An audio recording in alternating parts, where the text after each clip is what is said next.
Alright guys, so today's video, I've decided it's time to update my top bass true wireless earbuds video, and while I've been compiling this list, I've actually found that there's kind of a theme between all of these. I found that none of these pairs have Qi wireless charging, which I thought was very interesting because that's usually one feature that I do gravitate towards.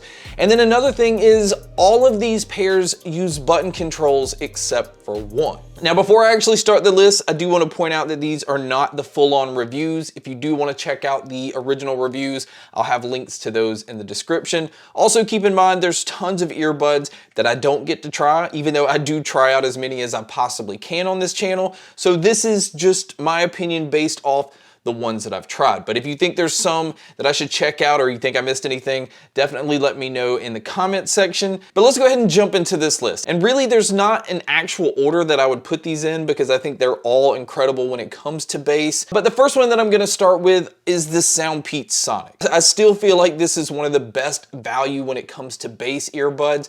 I mean, this pair does retail for 49 bucks. And the thing is, it has aptX adaptive playback, which in my opinion is one of the best Bluetooth codecs out there because it's constantly changing to make sure that you're getting the best sound quality. So I think that's really incredible that you can find that on a pair this cheap. This pair also has a game mode, so if you're looking for a pair to use for movies and gaming and things like that where you don't have to worry about lag, it's also nice that that's in this pair as well. But one of the main standout features, if you're looking at the actual features, is the battery life, because the battery life on these is definitely one of the best that I've seen. You're getting 15 hours on the earbuds themselves and around 35 hours total using the case. And there is somewhat of a fast charge feature because it only takes an hour and a half to fully charge these. But we are talking about bass here, and this is a very boomy pair. It is a very punchy pair. The mids and the treble I feel like are pretty natural. I do feel like the treble is slightly elevated so that it has a bright sound signature, but they are controlling the bass just enough to keep it from being sloppy. It's very well controlled no matter what genre you listen to, but it is definitely aggressive, so you're gonna feel that punch no matter what you're listening to. And again, to be able to get this at 49 bucks is definitely why the Soundpea Sonic made this list. Now, the next pair on the list is the Jabra Elite 3. Now, Jabra's earbuds are usually fairly expensive. This pair only comes in at $79, and it kept Jabra's sound, which has always been a very bass-heavy sound. But some of the things that make this pair also stand out is it does work with Jabra's app, so you have plenty of different EQ options to switch between.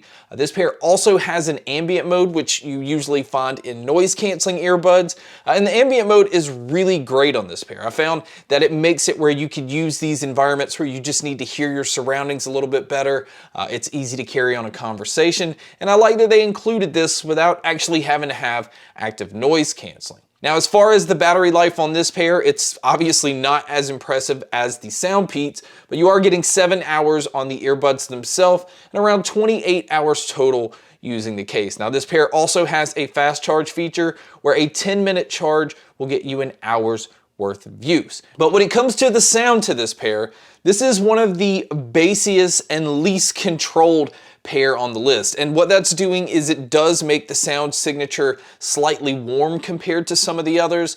It's basically saying we're gonna give you as much bass as possible. We're gonna give you just enough mids and trebles so that you're able to hear what you need to hear, but this pair is made for bass heads. I even felt like going through the different EQ options that it somewhat changes a little here and there, but it still heavily focuses on bass, and it still does not bring out the mids and treble to a point where it's even trying to compete. I mean, this pair knows what it is.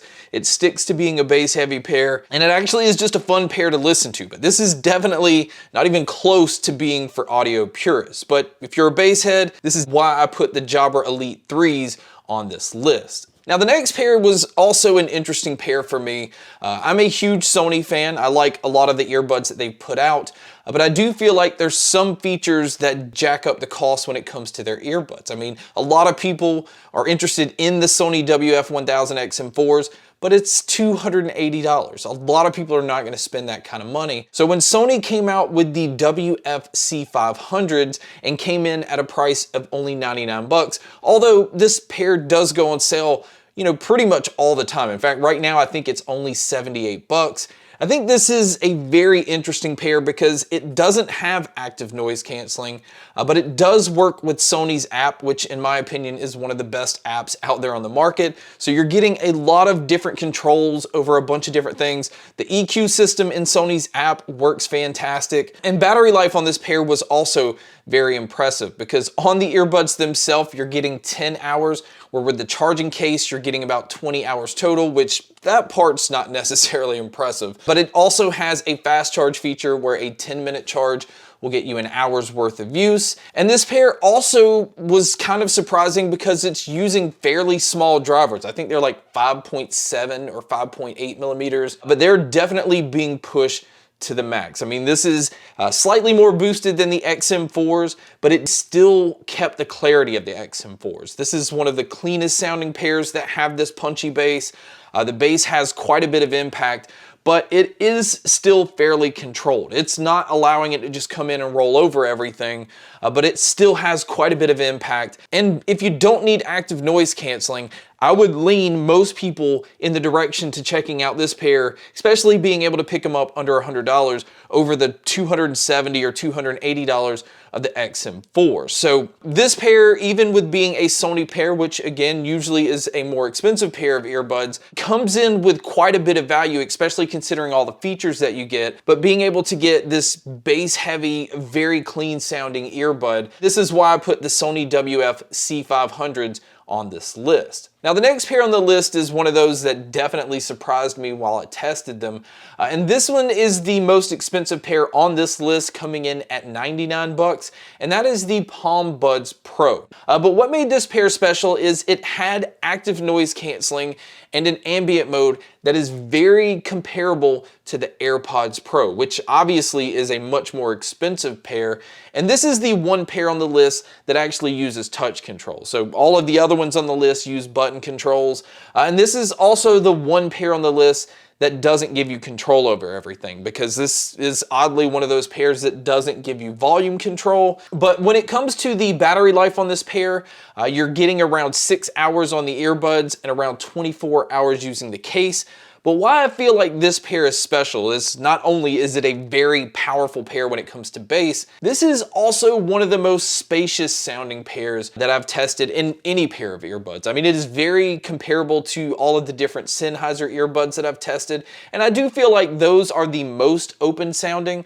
So to be able to get this type of sound signature where you have this extremely powerful bass and yet still have this very airy and open sound, this is what makes this pair special in my opinion. And on top of that, you still have mids that are pushed very forward. You have treble that's very bright. I mean, this is a very dynamic sounding earbud without it being right there and all in your face. I mean, you have still plenty of space to breathe, and it's just an extremely fun earbud to listen to. And that's saying a lot because this is a stem style earbud, which I'm normally not a huge fan of, but the sound definitely makes these stand out. The ANC is incredible, and that is why the Palm Buds Pro had to be on this list. So the next pair on the list is still one of the most surprising pair of earbuds I've ever tested on this channel, because it's one of those pairs when it came in, I kind of sat it to the side.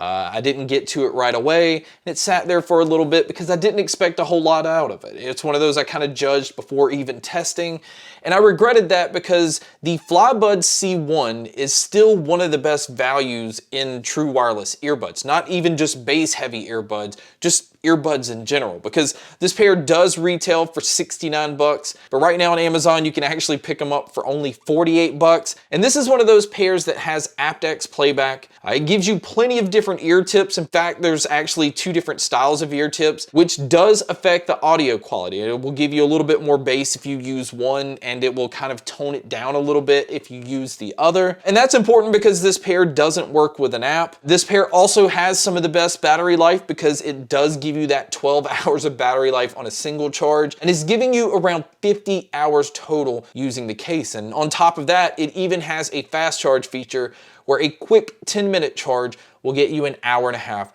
worth of use. And this pair also stands out to me because it is a stem style earbud, but it's one of those that uses button controls. It doesn't rely on touch controls. They actually put the physical button lower on the stem. I actually like when companies do that because it's so easy if you're trying to adjust stem style earbuds to accidentally touch the touch controls. And so I like the way that they implemented that on this pair. But again, what put this pair on this list comes to it being one of the most dynamic sounding earbuds that I've ever tested, let alone the price tag. It doesn't lack when it comes to clarity. There's plenty of that. They definitely boosted the treble there.